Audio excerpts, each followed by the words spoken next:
Dear student, जय Hind everyone. So students, जैसे कि हम लोगों ने सेक्रेटरियल प्रैक्टिस इस सब्जेक्ट का चैप्टर नंबर 1 हम लोगों ने स्टार्ट किया है, विच is about corporate finance. Now इस चैप्टर में अभी तक हम लोगों ने कॉर्पोरेट फाइनेंस का मीनिंग, उसका डेफिनेशन और कॉर्पोरेट फाइनेंस के इंपॉर्टेंस, यहां तक के क्वेश्चन हम लोग ने अभी तक कवर किए हैं।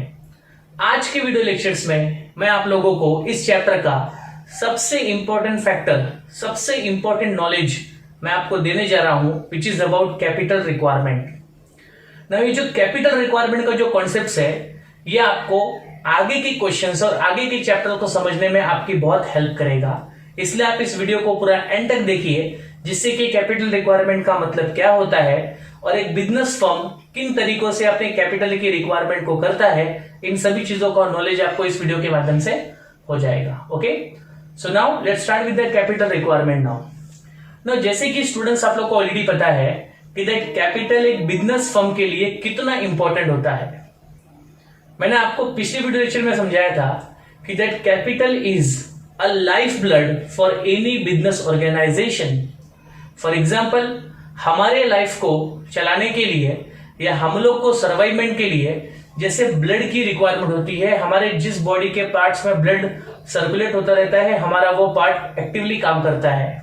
ओके, उसी तरह से बिजनेस ऑर्गेनाइजेशन में जब तक कैपिटल का फ्लो चलता रहता है, बिजनेस ऑर्गेनाइजेशन में किसी प्रकार का कोई डिस्टर्बेंस नहीं आता है, स्मूथ तरीके से आप अपने बिजनेस को चला सकते हो, पर जब तक कैपिटल का फ्लो है तब तक। इसलिए एक एंटरप्रेन्योर को, एक बिजनेसमैन की रिस्पॉन्सिबिलिटी होती है कि अपने बिजनेस ऑर्गेनाइजेशन में कभी भी कैपिटल की रिक्वायरमेंट से कैपिटल का फ्लो कभी रुकना नहीं चाहिए। अगर वो अपने बिजनेस को स्मूथ तरीके से अगर चलाना चाहता है, अपने बिजनेस के गोल्स को अगर अचीव करना चाहता है तो। ओके, सो कैपिटल रिक्वायरमेंट, ये कॉन्सेप्ट जनरेट कहां से होता है, पहले हम उसको समझते हैं।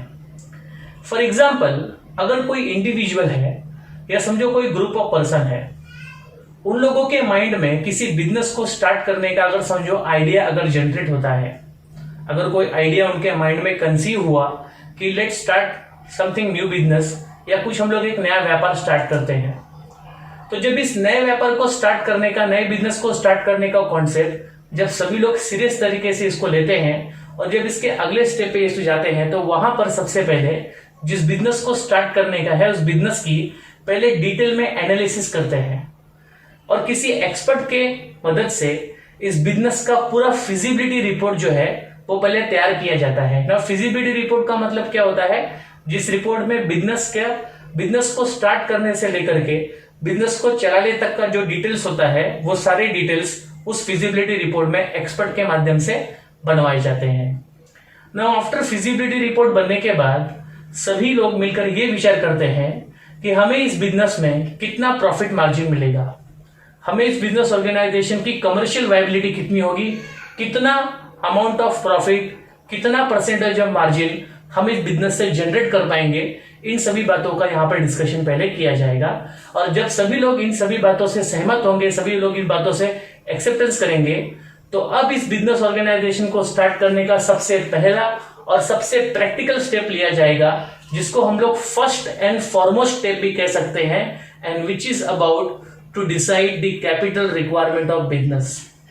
जिस स्टेप को हम लोग कहेंगे कैपिटल रिक्वायरमेंट का स्टेप। नाउ इस स्टेप के अंदर सभी लोगों को पहले ये डिस्कस करना होता है, ये तय करना होता है कि हम जिस बिजनेस को स्टार्ट करने जा रहे हैं, इस बिजनेस में कितने अमाउंट ऑफ फंड्स की आवश्यकता होगी, हमें इस बिजनेस के लिए कितना कैपिटल रिक्वायर्ड होगा। इन सभी बातों का डिस्कशन यहां पर अब किया जाएगा। यहां पर डिसीजन लिया जाएगा कि that how much capital is going to be needed to start this particular business. Now जब कैपिटल रिक्वायरमेंट के डिसीजन को लिया जाता है, तो उस समय इस बात को ध्यान में रखा जाता है कि दैट बिजनेस को शुरू करने के लिए कितना कैपिटल लगेगा, which is called as a present capital requirement. और जब एक बार आपका बिजनेस स्टार्ट हो जाएगा, तो बिजनेस को चलाने के लिए हमें कितना पैसा लगेगा, which is called as a future requirement of capital.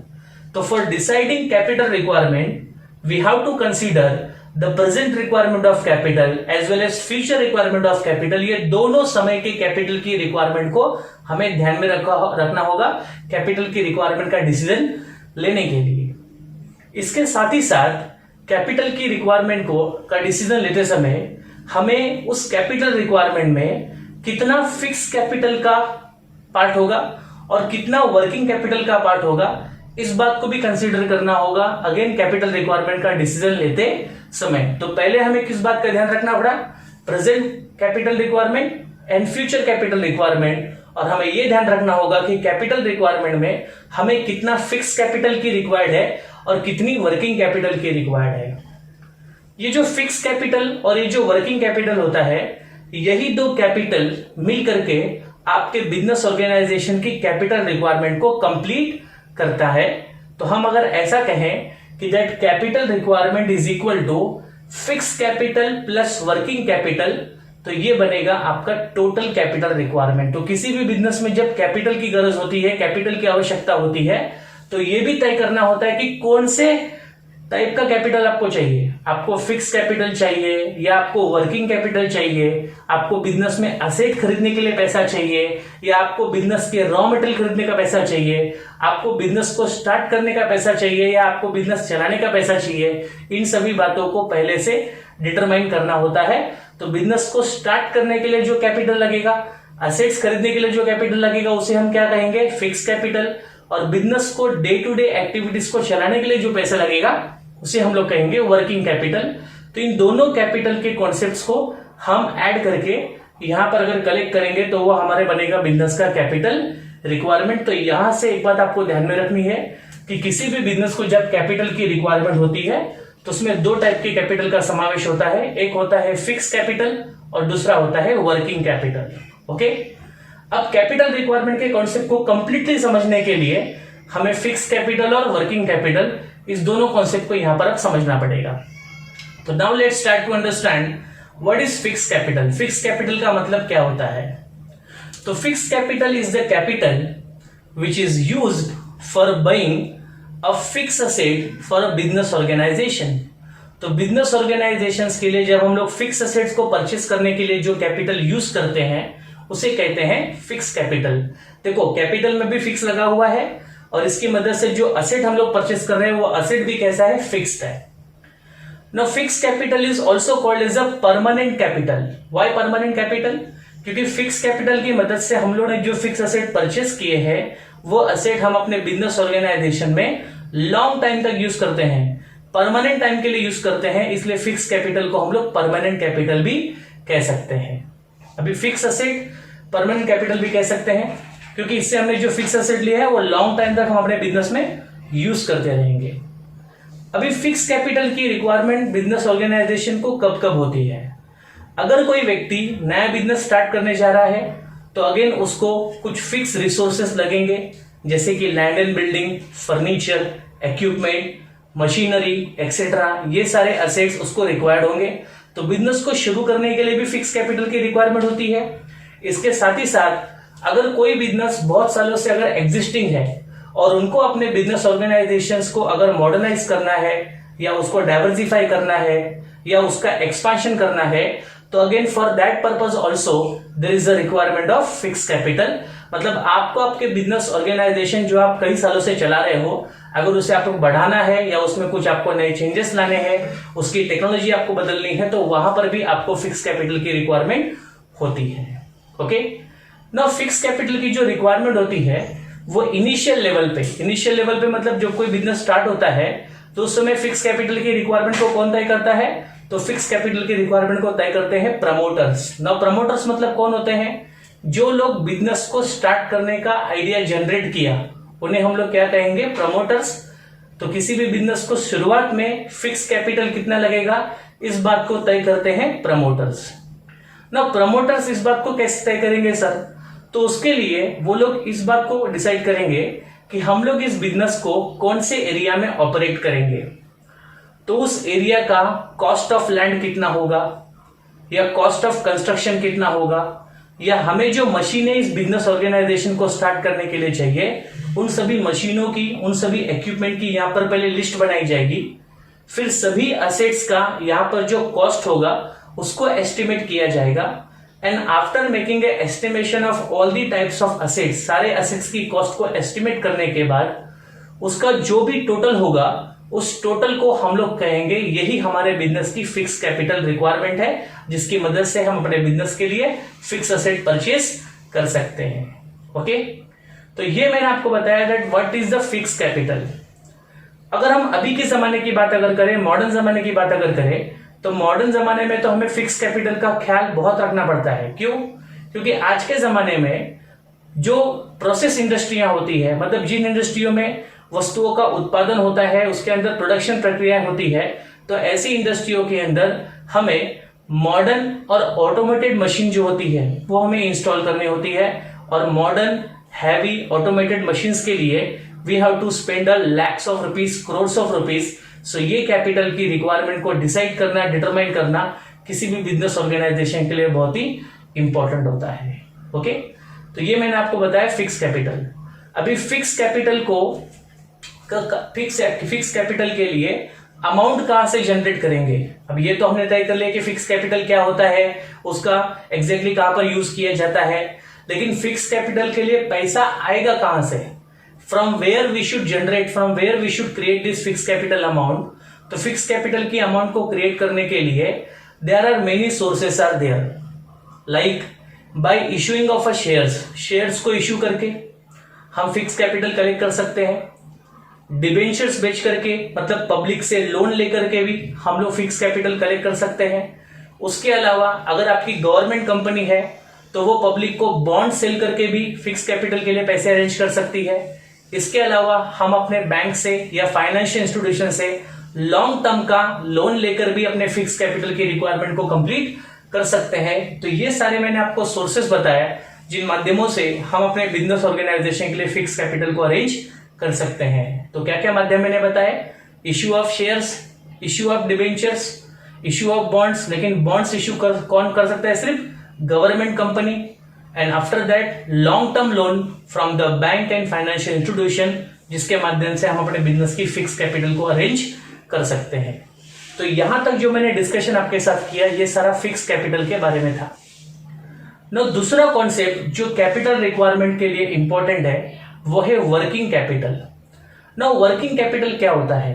अब आपके बिजनेस ऑर्गेनाइजेशन में एक बार फिक्स कैपिटल डिसाइड हो गया तो अब बिजनेस का फर्ज बनता है कि अपने बिजनेस की वर्किंग कैपिटल को भी डिसाइड करना। नो, वर्किंग कैपिटल की मदद से हम अपने बिजनेस ऑर्गेनाइजेशन के डे टू डे एक्टिविटीज को या डे टू डे एक्सपेंसेस को मैनेज कर सकते हैं। क्योंकि बिजनेस ऑर्गेनाइजेशन को स्टार्ट करने के लिए जैसे पैसे की रिक्वायरमेंट होती है, उसी तरह से बिजनेस ऑर्गेनाइजेशन को चलाने के लिए भी हमें पैसों की आवश्यकता होती है। क्योंकि वर्किंग कैपिटल में जो फंड्स होते हैं, उस फंड्स की मदद से हम अपने बिजनेस ऑर्गेनाइजेशंस के लिए रॉ मटेरियल कलेक्ट करते हैं। रॉ मटेरियल जिसको हम इन्वेंट्री भी कह सकते हैं। नाउ डिपेंड करता है कि अगर आपका ऑर्गेनाइजेशन अगर मैन्युफैक्चरिंग कंसर्न है तो मैन्युफैक्चरिंग कंसर्न को रॉ मटेरियल का स्टॉक अरेंज करना होता है प्रोडक्शन के प्रोसेस को स्मूथ बनाने के लिए। और आपका बिजनेस अगर ट्रेडिंग नेचर का है तो उसके लिए आपको आपके शॉप में सारे फिनिश गुड्स का स्टॉक आपको मेंटेन करना होता है। तो फिनिश गुड्स का स्टॉक मेंटेन किसको करना पड़ेगा? जो ट्रेडिंग बिजनेस करेगा, जिसका काम है लो प्राइस में परचेस करो, हाई प्राइस में बेच दो। तो जिसका काम बाइंग एंड सेलिंग का है, जिसको हम ट्रेडिंग एक्टिविटी करेंगे, तो उसके लिए भी वर्किंग कैपिटल रिक्वायर्ड है फिनिश गुड्स के स्टॉक को मेंटेन करने के लिए। और जो मैन्युफैक्चरिंग कंसर्न है, जिसका काम है कच्चा माल खरीदो और पक्का माल बनाओ, तो उनके लिए रॉ मटेरियल्स को अरेंज करने के लिए, रॉ मटेरियल का स्टॉक को मेंटेन करने के लिए भी उन्हें फंड्स की आवश्यकता होती है। ओके, नाउ वर्किंग कैपिटल की मदद से हम अपने बिजनेस के काम काज को स्मूथ तरीके से रन कर सकते हैं बिना किसी डिस्टर्बेंस के। नाउ कैसा होता है कि जब हम लोग रॉ मटेरियल का फिनिश गुड्स में कन्वर्जन करते हैं, तो रॉ मटेरियल जब भी फिनिश गुड्स में कन्वर्ट होता है, तो और फिनिश गुड्स में कन्वर्ट करने के बाद उसको हम लोग मार्केट में सेल करते हैं। तो मार्केट में सेल करते समय प्रैक्टिकली अगर देखा जाए तो मार्केट में जो फिनिश गुड्स सेल होते हैं वो कैश पे भी सेल होते हैं और क्रेडिट पे भी सेल होते हैं। लेकिन ज्यादातर करके अगर देखा जाए तो अगर किसी बिजनेस को अपना सेल्स अगर बढ़ाना है तो उसे अपने गुड्स को ज्यादा अमाउंट का जो गुड्स होता है या ज्यादा शेयर जो सेल्स का होता है वो क्रेडिट सेल का होता है। तो कैश में जो सेल्स हो गया तो उसकी कोई दिक्कत नहीं है कि वो कैश आकर के हम लोग अपने अलग अलग ओवरहेड्स को पे कर सकते हैं। लेकिन जो क्रेडिट सेल पे हमने अपने गुड्स को बेचे हुए हैं, तो क्रेडिट सेल हमने किसको किया? हमारे डेटर को, जिनको हमने उधार पे सामान बेचा है। अब वो लोग इस गुड्स को खरीदने के बाद उसका जो पैसा है वो इमीडिएट नहीं करेंगे, उसका पेमेंट जो है वो तुरंत नहीं देंगे। तो उसके लिए उन लोगों को कुछ समय लगेगा, जैसे किसी को महीना लगेगा, किसी को 2 महीना लगेगा, तो महीने 2 महीने के बाद वो लोग इसका पेमेंट करेंगे। अब महीने 2 महीने हम लोग यहाँ पर वेट नहीं कर सकते, क्योंकि हमें महीने 2 महीने में वेजेस तो पेड करना ही होगा, हमें अपने फैक्ट्री का या हमें अपने ट्रेडिंग प्रीमाइसेस का रेंट पे करना होगा, इलेक्ट्रिसिटी बिल हमें पे करनी होगी, रॉ मटेरियल का पैसा हमें देना होगा।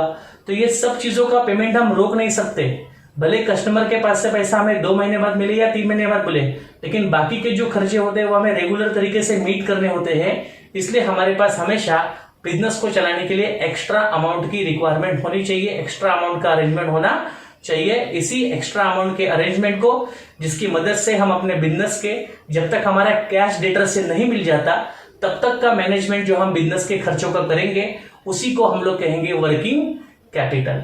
ओके, नाउ वर्किंग कैपिटल का जो कॉन्सेप्ट है वो अगेन यहाँ पे 2 पार्ट में डिवाइड है। तो इसको समझने के पहले आप एक बार फिर से समझ लीजिए कि वर्किंग कैपिटल की आवश्यकता क्यों हो रही है। आपके बिजनेस को स्मूथ तरीके से रन करने के लिए, आपके बिजनेस ऑर्गेनाइजेशन के कामकाज को, डे टू डे एक्टिविटीज को प्रॉपर तरीके से मैनेज करने के लिए। जब तक आपका बेचे हुए सामान का पैसा आपको कस्टमर से मिल नहीं जाता तब तक के खर्चों को मैनेज करने के लिए, तब तक के ओवरहेड्स का पेमेंट, ओवरहेड्स का मतलब क्या होता है, इनडायरेक्ट एक्सपेंसेस, जैसे कि रेंट हो गया, इलेक्ट्रिसिटी बिल हो गया, वेजेस हो गया, ठीक है, क्लीनिंग चार्जेस हो गए, तो ये सारे खर्चे आपको पे करने ही है।